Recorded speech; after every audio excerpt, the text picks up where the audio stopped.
should hang between the arms, so you sort of push back and then just gently bringing the heels towards the mat. And I always prefer to bend one leg, push the other heel down, and then the other side. So it's just like slow walking, just to stretch through the hamstrings.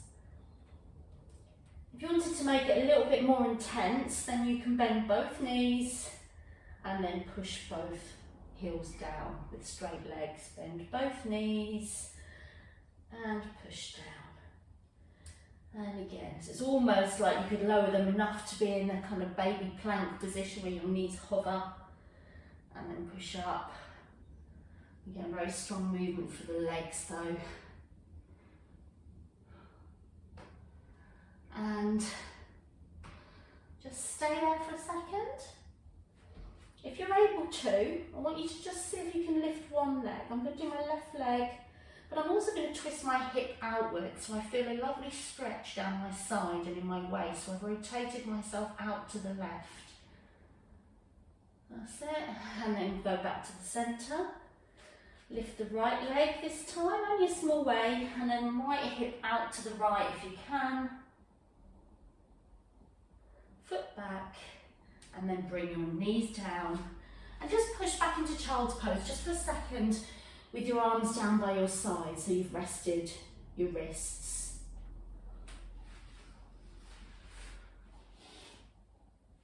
Well done. Okay, so let's come on to all fours, please.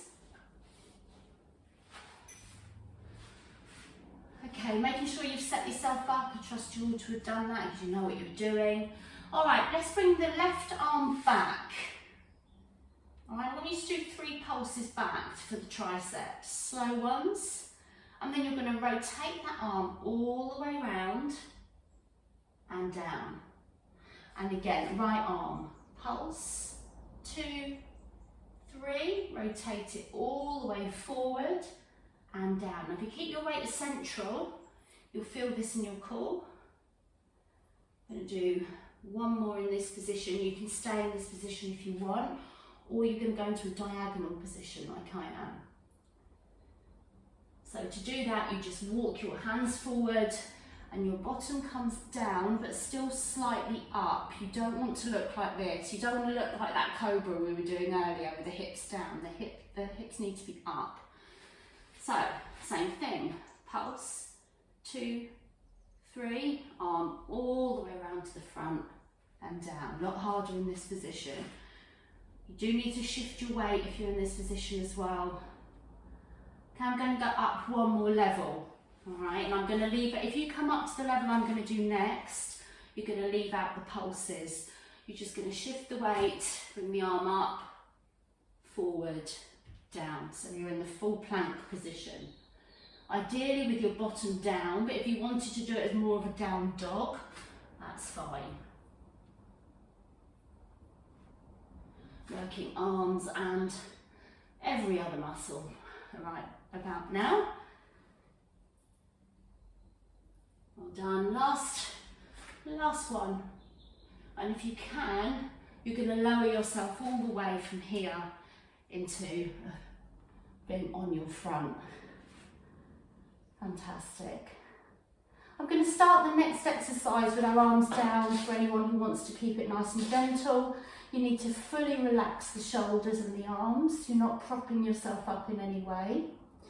And this is the swan dive that all of us know. So you're just going to turn your head towards the mat, keeping the back of the neck long. Using the lower back muscles, just start to lift the chest so you feel the back muscles fire up, and then bring it down. Position 1. The next position, I'm actually going to stick to these now. So you bring the chest up, you reach forward like Superwoman, you squeeze the elbows into the rib cage, and then you come down. So lift, stretch Superwoman, elbows to ribs, and down.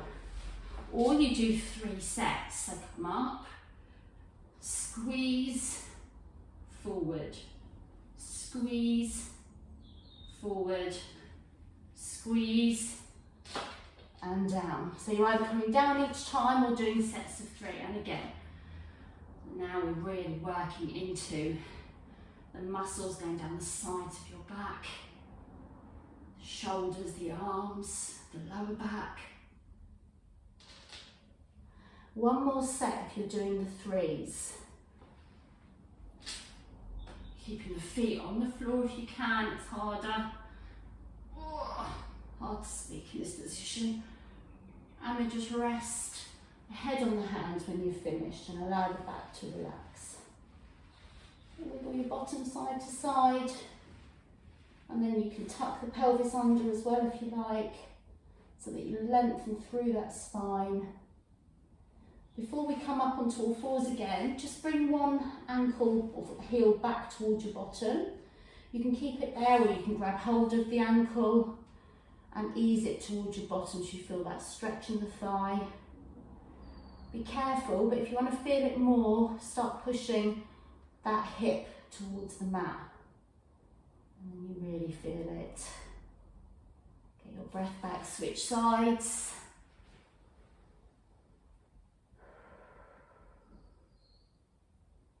Okay, we're going to do a pretty new sequence of bottom exercises, and although we're on all fours, you could quite possibly come down onto your elbows, and I'm not going to be there for long. So for those that struggle with wrists, I know there's a lot of us, we won't be here too long. I'd like us all to start on the right side, just purely for ease of teaching. So you're going to be doing everything on your right side with your right leg. Okay, so make sure you're in the right position first of all. So important to have those knees hip width or you'll be stumped at the first hurdle. So what we're going to do is we're going to do one press up and one dog wheel lift. Okay, I can't think how else to describe them. So when you're ready then, tummy in, back flat. Remember, it's about keeping the shoulder blades wide, the elbows go slightly backwards, your face comes forward of the hands, not between them. Push back up, and then the next breath out, lift the knee and back down. And again, press up for one, little dog wee wee, two, and again. So keep going. I'm just going to talk about a few technique issues. So I did it myself at the beginning. I twisted my back and I looked sideways when I lifted my leg. I want to keep my weight central, my back flat, looking down to the mat. So we keep all the work in the thigh. Okay, so keep going, girls. Just looking out for when you do your press up that your face isn't between your hands, or even worse, behind your hands, because it means that you're pushing bottom back, not using your arms. Lovely.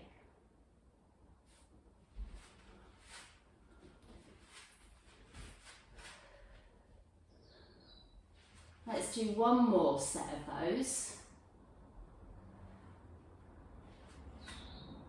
Okay, the next one feels quite nice. That right leg, push it back. And if you haven't got a problem with your knees, you're going to slide back as if you're doing a child's pose on that one leg. And as you come up, use the abs to bring the knee to the right elbow.